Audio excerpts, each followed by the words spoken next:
하나님 말씀 요한복음 5장 26절부터 30절까지의 말씀을 보겠습니다. 제가 읽겠습니다.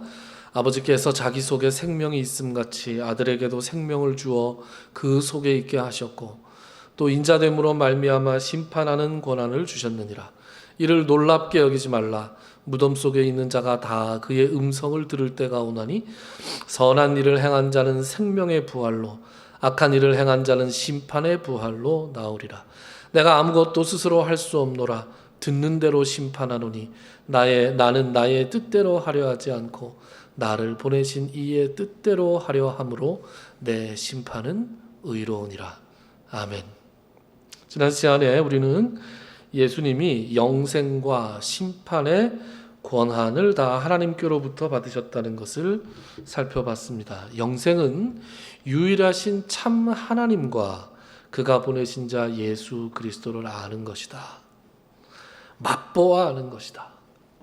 살아계신 하나님과 예수님을 인격적으로 만나는 것이다. 그랬습니다. 그래서 하나님과의 관계가 온전히 회복되어 살아가는 것, 그것이 바로 영생, 신적인 삶에 참여하는 것이다 라는 말씀을 드렸습니다.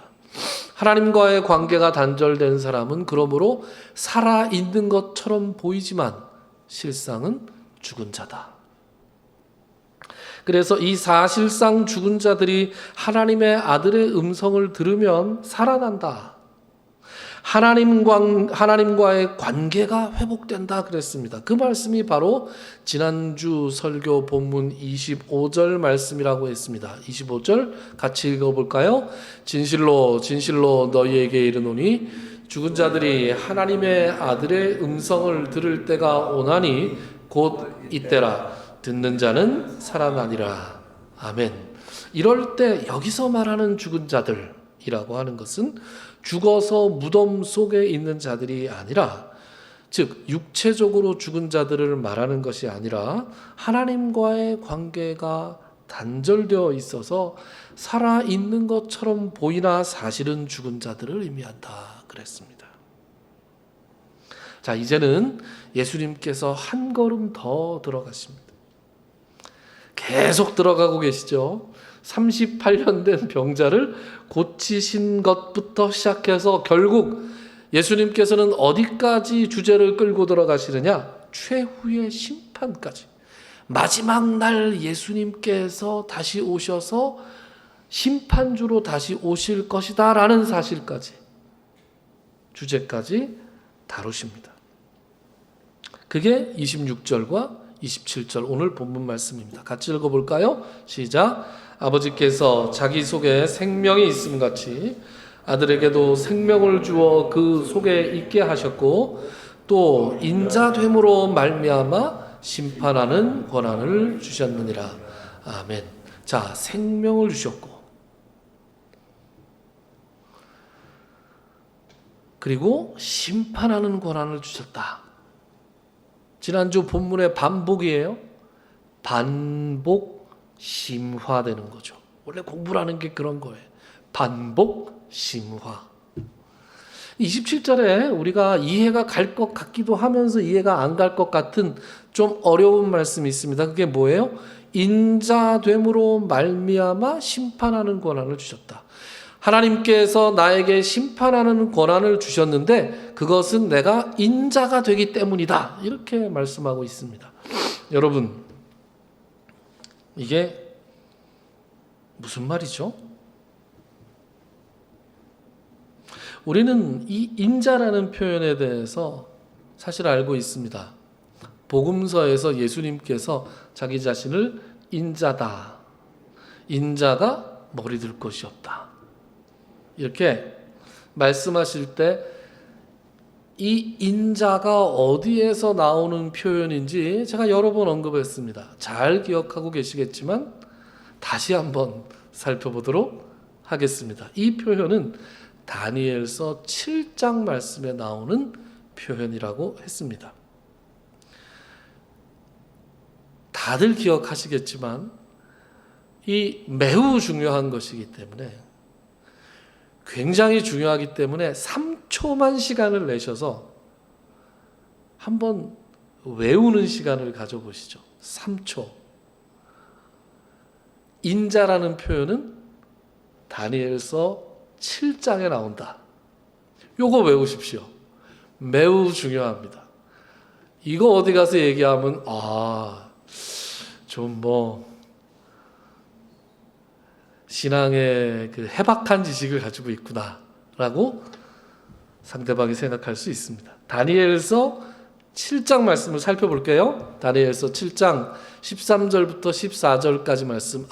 이 말씀 그러실 겁니다. 제가 읽을게요.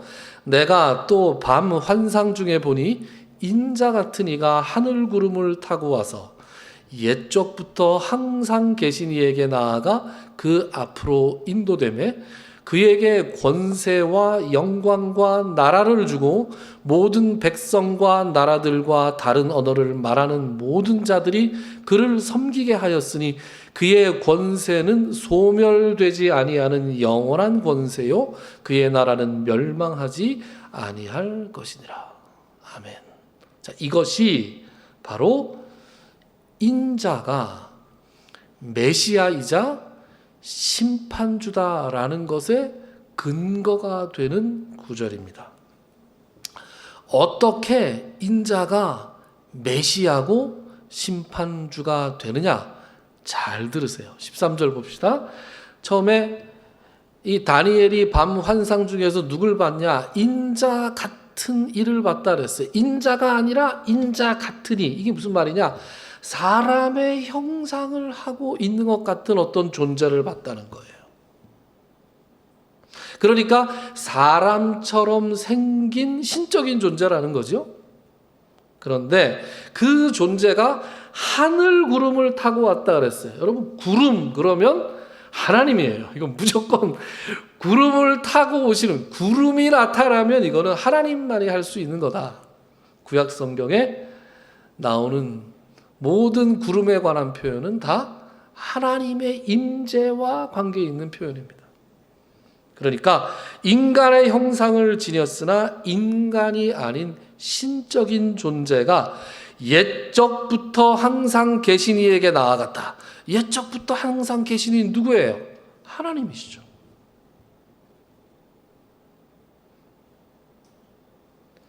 그 신적인 존재가 다른 신적인 존재, 즉 사람의 형상을 한 신적인 존재가 하나님이라고 하는 신적인 존재, 신적인 존재이신 하나님 앞으로 인도되죠. 그래서 뭘 하느냐? 권세와 영광과 나라를 하나님으로부터 받습니다. 통치권을 받으신다. 그리고 모든 민족과 언어들이 그를 섬긴다라는 것은 하나님만이 받으시기에 합당한 경배를 이 존재도 받게 된다라는 것입니다.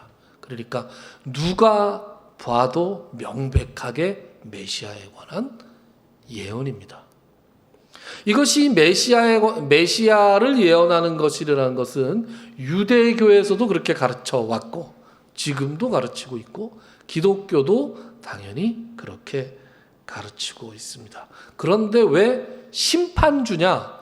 아니 여기 심판이라는 말은 안 나오는데 왜 심판주냐? 그 말씀은 그 앞에 있는 구절에서 나옵니다. 다니엘서 7장 9절부터 10절까지에는 이런 말씀이 나옵니다. 제가 읽을게요. 내가 보니 왕좌가 놓이고 옛적부터 항상 계신 이가 좌정하셨는데 그의 옷은 희기가 눈 같고 그의 머리털은 깨끗한 양의 털 같고 그의 보좌는 불꽃이요 그의 바퀴는 타오르는 불이며 불이 강처럼 흘러 그의 앞에서 나오며 그를 섬기는 자는 천천히요 그 앞에서 모셔선 자는 만만이며 심판을 베푸는데 책들이 펴 놓였더라. 자, 이 누구에 관한 얘기입니까? 하나님에 관한 얘기입니다. 그러고 보니까 옛적부터 항상 계신 이가 여기에 처음 등장했어요. 그리고 7장 12절에도 또 한 번 반복되는 겁니다. 하나님께서 등장하셨습니다. 그 하나님의 옷이 어쩌고 머리털이 어쩌고 하는 얘기가 쭉 나오다가 10절 제일 마지막 부분에 보면 이 하나님께서 보좌에 앉으셔서 이제 뭘 하신다는 거예요? 심판을 베푸는데 책들이 펴서 놓였다. 그러니까 지금 심판을 베푸셨다. 하나님이 심판을 베푸신다는 거예요. 그런데 이 심판을 베푸신다라는 이 표현만 보면 하나님께서 지금 심판을 하시는 것처럼 생각이 되잖아요. 그렇죠? 그렇게 읽히죠. 그래서 히브리어 원어로 이 부분을 찾아보면 어떻게 되느냐? 심판을 베푸신다 할 때 이 베푸신다라고 번역된 히브리어가 예티브라는 단어인데 이 예티브는 안다, 착석하다 이런 뜻이에요. 그러니까 오늘날에 우리 재판정을 한번 상상을 해보세요. 재판을 받아보신 분이 있는지 모르겠는데 TV로 재판 중계하는 걸 본 적은 다들 있으실 겁니다. 그 보면 재판장들이 쭉 들어오면, 그죠? 법복을 입고 제일 높은 재판관이 가운데 서죠.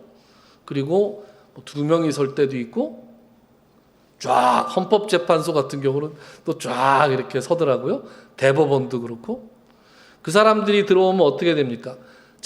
재판정에 있던 모든 사람들이 다 일어나서 그 재판장들을 맞이합니다. 옛날에는 그냥 재판장들이 앉았는데 요즘은 재판관들이 좌중을 향해서 인사를 하더라고요. 그리고 나서 그 재판장들이 앉으면 다른 사람들이 앉고 그 다음에 어떻게 되는 거예요? 재판이 시작되는 거죠. 여기서 심판을 베푸신다 할 때 그 베푸신다는 사실 그냥 심판을 시작한다. 재판장이 이 왕이 자리에 앉으셨다. 이제 재판이 개시된다. 이런 의미입니다. 이제 재판이 개시되는데 그런 다음에 누가 오는 거예요? 인자 같은 이가 하늘 구름을 타고 옛적부터 계신 이 앞으로 지금 인도되는 거예요. 그리고 통치권을 다 넘겨줍니다. 그러면 재판은 누가 하는 거예요? 심판은 누가 하는 겁니까? 바로 이 인자 같은 이에게 옛적부터 계신 이가 그 심판권을 넘겨주시는 거예요. 그래서 다니엘서 7장 13절부터 14절까지의 말씀은 인자에 관한 예언이고 그 인자는 바로 메시아이고 그 메시아는 심판주를 의미한다라는 겁니다. 그래서 오늘 본문 요한복음 5장 27절로 다시 돌아가면 요한복음 5장 27절 말씀 인자됨으로 말미암아 심판하는 권한을 주셨다라는 말씀은 바로 이 다니엘서 7장 13절부터 14절까지의 말씀을 근거로 해서 예수님께서 말씀하시는 거예요. 내가 바로 그 인자고 내가 바로 그 심판주다. 유대인들 앞에서 예수님이 점점 더 센 말을 하시죠. 내가 하나님의 아들이다. 나의 말을 믿고 따르면 영생을 얻는다. 그래서 즉 하나님과의 관계가 회복된다. 그뿐이 아니라 최후의 심판을 할 권리도 바로 나에게 있다. 최후의 심판을 할 인자가 바로 나다. 이렇게 지금 유대인들 앞에서 얘기하고 있는 거예요. 유대인들이 아주 거품을 불고 쓰러질 만한 얘기를 지금 이 이른바 폭탄선언, 이 폭탄선언이라는 말도 모자라고 핵폭탄선언을 이렇게 줄줄이 하고 계신 것입니다. 그래서 유대인들은 충격을 받으며 놀랐을 것이고 그래서 28절 말씀이 어떻게 시작하느냐? 이를 놀랍게 여기지 말라. 이 놀라고 있는 거예요. 성경 다른 복음서에 보면 단순히 놀라는 정도가 아니었습니다. 예수님의 말씀이 점점 더 깊어짐에 따라서 그것에 비례해서 예수님을 향한 유대인들의 적개심도 더욱더 깊어져 갔습니다. 그것이 마지막 예수님을 심판하는 재판전까지 이어지는데요. 요한복음 맥락에서는 16절 이렇게 돼 있죠. 16절 보면 그러므로 안식일에 이런 일을 행하신다 하여 유대인들이 예수를 박해하게 됐다. 처음에는 박해하게 됐죠. 그 다음엔 유대인들이 이로 말미암아 더욱 예수를 죽이고자 했다. 그런 다음에 겟세마네 동산에서 드디어 예수님을 붙잡아서 자기들 이 공회로 끌고 갑니다. 예수님을 묶고 예수님을 때리면서 대제사장이 예수님을 신문합니다. 그 신문하는 장면이 오늘 본문과 연관되어 있는 장면이 있어서 여러분들과 함께 살펴보고자 합니다. 마가복음 14장입니다. 우리 한 절씩 교독하시죠. 네. 제가 한 절, 여러분들이 한 절, 마지막 절은 같이 읽겠습니다. 침묵하고 아무 대답도 아니하시거늘 대제사장이 다시 물어 이르되 내가 찬송받을 이의 아들 그리스도냐? 예수께서 이르시되 내가 아니라 인자가 권능자의 우편에 앉은 것과 하늘 구름을 타고 오는 것을 너희가 보리라 하시니 대제사장이 자기 옷을 찢으며 이르되 우리가 어찌 더 증인을 요구하리요?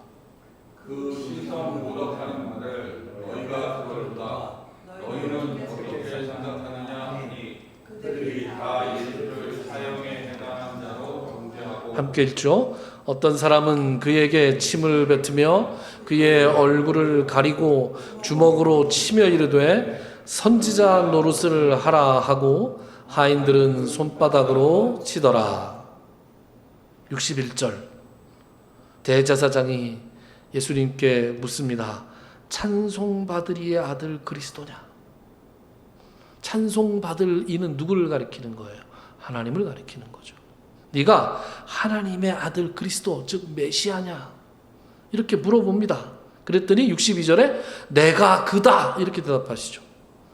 내가 그다 제가 혼자 생각하는 거지만 내가 그다까지는 좀 애매해요. 왜냐? 유대인들도 메시아를 기다리고 있었잖아요. 유대인들도 메시아를 기다리고 있었기 때문에 네가 메시아냐? 내가 그다. 거기까지만 얘기했으면 그러면 근거를 한번 대보라. 뭐 이런 식으로 얘기를 했을 거예요. 아마 논쟁이 벌어졌겠죠. 결국은 죽이려고 했겠지만. 여기까지는 아직 신성모독으로 안 나간 거예요. 다만 그들의 머릿속에 있는 그 메시아의 내용과 스케일이 다르죠. 그런데 예수님은 내가 그니라 한 다음에 그들이 기다리는 대답을 했습니다. 뭐라 그랬어요?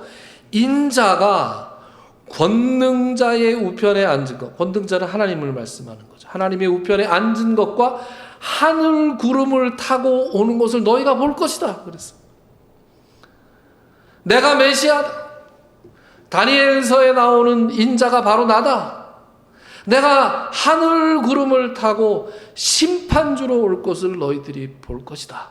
여러분 이 말을 요한복음에서는 사람들이 그냥 놀랐다 정도로 표현되어 있지만 여긴 지금 뭐라고 표현되어 있어요?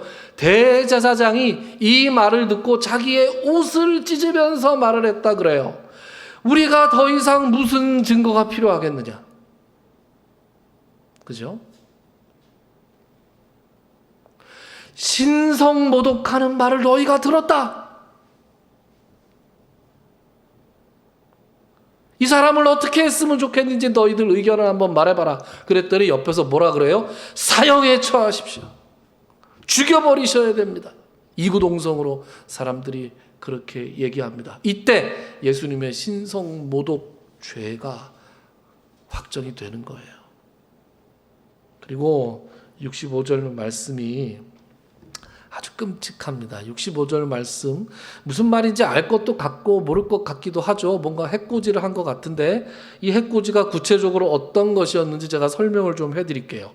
그에게 침을 뱉으며 그의 얼굴을 가리고 주먹으로 치며 이르되 선지자 노릇을 하라. 이게 무슨 말이냐면 예수님의 얼굴에 침을 뱉고 얼굴을 가렸다라는 것은 수건이나 옷 같은 걸로 얼굴을 완전히 가렸다는 거예요. 왜요? 안 보이게. 그런 다음에 그 얼굴을 주먹으로 때렸다는 거예요. 그러니까 때린 것만으로도 사람이 그냥 맞으면 이렇게 반사신경이라는 걸 할 수 있잖아요. 그죠? 그러면 맞더라도 이렇게 보면서 힘을 줘가면서 맞으면 조금 덜 공포스러워요. 그런데 이렇게 뭔가 씌워놓고 사람이 때리면 이거는 공포심이 거의 극에 달하는 거거든요. 그러면서 선지자 노릇을 하라. 이게 무슨 말이냐 하면 너 선지자라며, 너 메시아라며, 누가 때리는지 한번 맞춰봐. 이번에 내가 때렸게, 얘가 때렸게. 이렇게 조롱하면서 예수님을 때렸다라는 것입니다. 끔찍하기 이를 데 없는 모습입니다. 마치 예수님을 십자가에 매달아 놓고 네가 진짜 메시아라면 십자가에서 한번 내려와 봐라. 그렇게 조롱하는 것과 같은 장면이라고 볼 수 있습니다. 그리고 다시 본문으로 한번 돌아오죠. 어쨌든 오늘 본문의 뉘앙스는 비교적 점잖습니다. 이를 놀랍게 여기지 말라. 그리고 예수님께서 계속해서 말씀하신 거, 이를 놀랍게 여기지 말라. 무덤 속에 있는 자가 다 그의 음성을 들을 때가 오나니 선한 일을 행한 자는 생명의 부활로, 악한 일을 행한 자는 심판의 부활로 나오리라. 이제 최후의 심판을 말하죠. 무덤 속에 있는 자들, 이젠 아까 25절에 나왔던 죽은 자들과 이 죽은 자들은 다른 죽은 자들입니다. 아까 죽은 자들은 살아있으나 죽은 자들이고, 지금 여기 있는 자들은 실제로 무덤에 누워있는 사람들입니다. 무덤 속에 있는 자들도 다 최후의 심판주로 마지막 날에 하늘 구름을 타고 오실 예수님의 음성을 듣고 다 일어날 것이다. 선한 일을 행한 자는 생명의 부활로 나올 것이고, 악한 일을 행한 자는 심판의 부활로 나올 것이다. 그러니까 부활은 믿는 성도들만 하는 게 아니에요. 우리가 그렇게 착각할 때가 있습니다. 부활은 다 하는 거예요. 선한 일을 한 사람들은 부활하여서 생명을 얻고, 악한 일을 한 사람들은 부활해서 심판을 받는 것이죠. 마태복음 25장에 나오는 양과 염소의 비유에도 이것이 명백하게 설명되어 있습니다. 그런데 말이죠, 이 구절을 보면 마치 구원이 우리가 하는 행위에 달려있는 것처럼 보이지 않습니까? 선한 일을 행하는 자와 악한 일을 행하는 자. 그러고 보니까 아까 다니엘서에서 그런 말씀이 있었죠. 옛적부터 계신 이가 심판을 베푸시고, 그 앞에 뭐가 있었다고요? 책들이 있었다고요. 책이 있었던 게 아니라 책들이 있었다고요. 북이 아니라 books, 책이 여러 권 있었다고요. 그러니까 최소한 2권 이상 있었던 거예요. 그죠? 무슨 책입니까?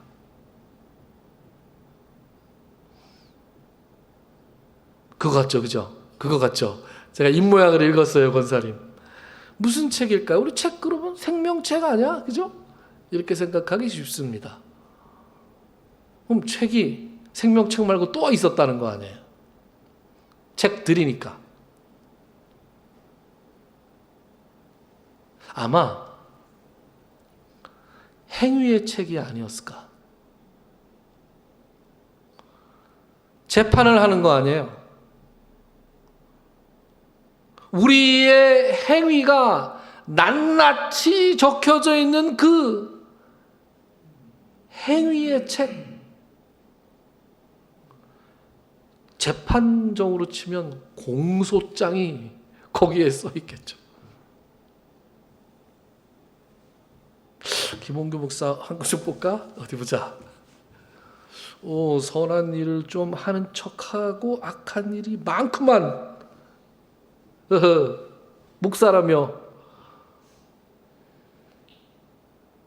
그런데 그 옆에 생명책이 있어요.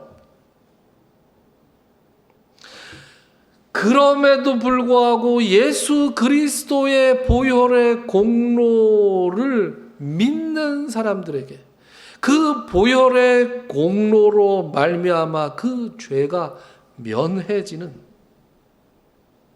그 믿는 사람들의 이름이 기록되어 있는 생명의 책이 있을 것이다라고 우리가 추측합니다. 무슨 책인지 뭐 어떻게 알아요?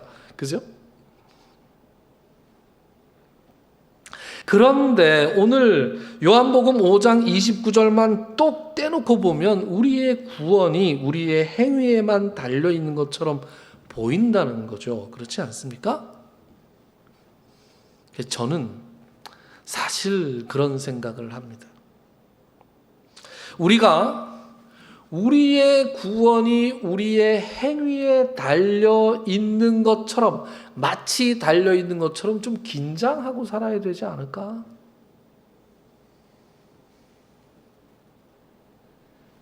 은혜로 구원을 받는다고 하니까 우리가 너무 긴장을 풀고 살아가는 건 아닌가? 우리의 선한 행위가 얼마나 중요한지를 강조하는 구절들이 성경에 차고 넘치는데 은혜로 구원을 받는다는 것만 강조하니까 구원의 확신을 가져서 좋기는 한데 나 자신을 포함해서 주변에 예수 믿고 교회 다닌다는 사람들이 왜 그렇게 선하지 않은 사람들이 많냐 말이에요.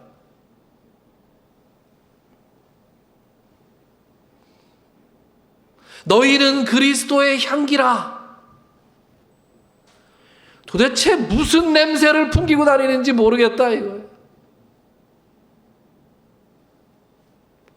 생명의 냄새를 풍기고 다니는지 심판의 냄새를 풍기고 다니는지 모르는 언행 심사가 나 자신을 포함해서 그리스도인들에게 너무 많은 거 아니냐. 너무 많으면서도 용서해 주시겠지 이렇게 생각하고 너무나 아니라고 긴장을 풀고 살아가는 건 아닌가. 우리가 하나님의 말씀 앞에서 우리의 옷깃을 좀 여밀 필요가 있지 않은가라는 생각을 해보게 되는 것이죠. 우리가 선한 일을 행함으로써 구원받는 것이 아니라는 것은 너무나 명백합니다. 왜요? 하나님이 주시는 구원이라고 하는 것은 우리의 행위로 도저히 얻을 수가 없는 그런 것이기 때문입니다. 그것이 성경의 가르침이에요. 그러나 예수를 믿는다고 하면서 구원받은 성도라고 하면서 그 삶에 맺히는 열매가 성령의 열매와는 전혀 상관없는 열매들만이 맺힌다면 그가 믿는 믿음이 그가 받았다고 주장하는 구원이 정말로 실체가 있는 것인지 혼란스러운 것이죠. 그래서 제가 아주 존경하는 늘 얘기하는 야고보 서도가 바로 이 문제에 대해서 이렇게 얘기하죠. 우리 같이 한번 봅시다. 야고보서 2장 14절부터 18절까지의 말씀 제가 읽습니다. 내 형제들아 만일 사람이 믿음이 있노라 하고 행함이 없으면 무슨 유익이 있으리요? 그 믿음이 능히 자기를 구원하겠느냐? 만일 형제나 자매가 헐벗고 일용할 양식이 없는데 너희 중에 누구든지 그에게 이르되 평안히 가라, 덥게 하라, 배부르게 하라 하며 그 몸에 쓸 것을 주지 아니하면 무슨 유익이 있으리요? 이와 같이 행함이 없는 믿음은 그 자체가 죽은 것이라. 같이 읽어볼까요? 18절 시작. 어떤 사람은 말하기를 너는 믿음이 있고 나는 행함이 있으니 행함이 없는 내 믿음을 내게 보이라. 나는 행함으로 내 믿음을 내게 보이리라 하리라. 우리는 행함이 아니라 믿음으로 구원을 받습니다. 그렇습니다. 그러나 구원받은 자의 믿음의 증거는 바로 행함이 되는 것이죠.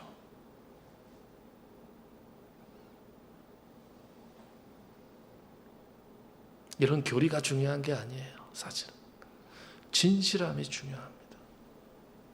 하나님은, 예수님은 우리의 속을 훤하게 다 알고 계시기 때문에 그렇습니다. 제가 고등학교 때 말이죠, 복음에 대해서도 잘 알지 못하고 성경에 대해서도 잘 알지 못하고 성경을 제대로 읽어보지도 않고 개똥철학 같은 생각에 사로잡혀가지고 혼자서 그런 생각을 해본 적이 있습니다. 무슨 생각을 했냐? 믿음으로 구원을 얻는다는데, 예수님을 믿는다고 입으로 시인하기만 하면 구원을 주신다는데, 심지어 예수님과 함께 십자가에 매달렸던 두 행악자 중에서 하나는 막차를 탔다던데, 그러면 나도 죽기 전에 막판에 예수님을 믿는다고 하면 되지 않을까? 내 마음대로 살다가 숨 넘어가기 전에 나 예수 믿어요, 천국 보내주세요, 할렐루야 이러면 되지 않을까? 그런 생각을, 그런 못된 생각을 해본 적이 있습니다. 그럼 어떻게 잘 될까요? 자기가 숨이 언제 넘어갈지 어떻게 알죠? 숨 넘어가기 직전인지 아닌지 어떻게 합니까? 그죠? 어느 날 막 꽝 하고 자기가 하나님 앞에 불려갈지 어떻게 알겠어요? 진실함이 중요합니다. 그래서 저는 극단적으로 그렇게 얘기해요. 오해하지 말고 들으십시오. 믿음으로 구원을 얻는다고 믿던지, 행함으로 구원을 얻는다고 믿던지 진실하게 믿는 게 중요합니다. 왜요? 하나님께서는 우리의 속에 있는 그 진실한 믿음을 보시기 때문에 그래요.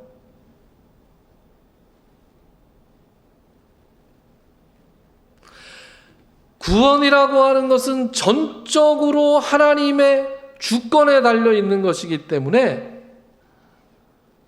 그리고 그 절대자 하나님은 절대로 의로우신 분이시기 때문에 우리에게 어떠한 억울함도, 너 믿음으로 구원을 얻는다 그랬는데 행함으로 구원을 얻는다고 잘못 믿었어, 너 아웃. 하나님이 저는 그러실까? 라는 생각을 해보게 됩니다. 위험할 수 있어요. 오해할 수 있습니다. 오해하지 말고 들으십시오.